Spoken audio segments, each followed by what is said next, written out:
የሰሜን ሸዋ ዞን ህብረት ስራ ጽህፈት ቤት የኑሮ ውድነትን ለማረጋጋትና የህብረተሰቡን የገበያ ጫና ለመቀነስ በትኩረት እየሰራ መሆኑን አስታወቀ።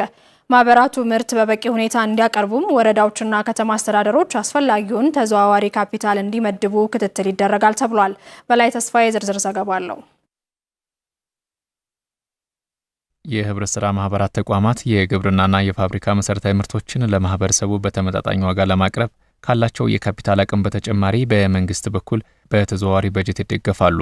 የአሰራር የማህበረሰቡን ተጠቃሚነት እያመጣ መሆኑን የእንሳር ወረዳ ህብረት ስራ ጽህፈት ቤት ኃላፊ ግዛቸው በለጠ ይገልጻሉ።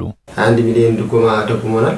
በደጉመንም ብር የገበያ ማረጋጋት ስራ ላይ በተለይ እስከ 50 ብር ልዩነት ድረስ ከሱቅ ልዩነት እየተደረገ ማህበረሰባችንን በገበያ ማረጋጋት ስራ ሲሰራ የቆየበትና ቀጣይም ሰፋ ተደርጎ የሚሰራባቸው መንገዶች እንዳሉ አምና ከተደጎሙ በበለጠ ድጎማ ተደርጎልን ቀጣይም ደግሞ በስፋት ማህበረሰባችንን በተለይ ግብርና ምርቶች ላይ የኢንዱስትሪ ምርቶች ላይ በእጅጉ አቀደን እየሰራን ያለ ነው። ባለፈው ዓመት የገበያ ማረጋጋት ተግባርን ውጤታማ ለማድረግ ከዞኑ መስተዳደር ጀምሮ በቅንጅት መሰራቱን የገለጹት የሰሜን ሸዋ ዞን ህብረት ስራ ጽህፈት ቤት ኃላፊ ዘነበ ኃይሉ እንደ ዞን ለህብረት ስራ ማህበራት 132 ሚሊዮን ብር የተዘዋዋሪ ካፒታል ድጋፍ መደረጉንና ውጤታማ ስራ መከናወኑን ገልጸዋል።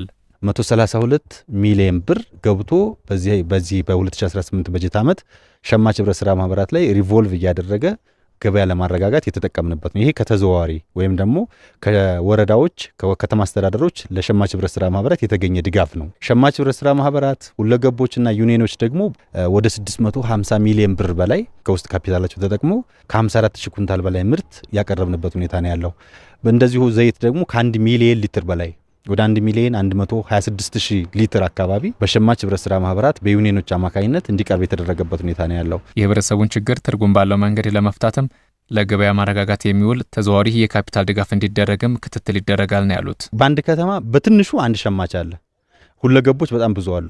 ስለዚህ ለነሱ የሚሆን እዛ አካባቢ ላለ የመንግስት ሰራተኛ ሊሆን ይችላል፣ የከተማ ነዋሪ ሊሆን ይችላል፣ ሪቮልቭ የሚያደርግ ሀብት ወይም ደግሞ ሪቮልቭ የሚያደርግ በጀት መመደብ የህብረተሰቡን ችግር መፍታት ነው በተገቢ መንገድ። ይሄንን ደግሞ እኛም ንግድም የዞን አስተዳደሩም በጋራ ሆነን እንደ አማራ ክልል ሰሜን ሸዋ ላይ በጣም ጥሩ ነገር ነው በዚህ ላይ ያለው። ግን ደግሞ ያው የበጀት እጥረት የካሽ እጥረት አለ ስለሚባል ብዙ ጊዜ ሳይመደቡ የሚያልፉ ወረዳዎችም አሉ፣ ከተማ አስተዳደሮችም አሉ።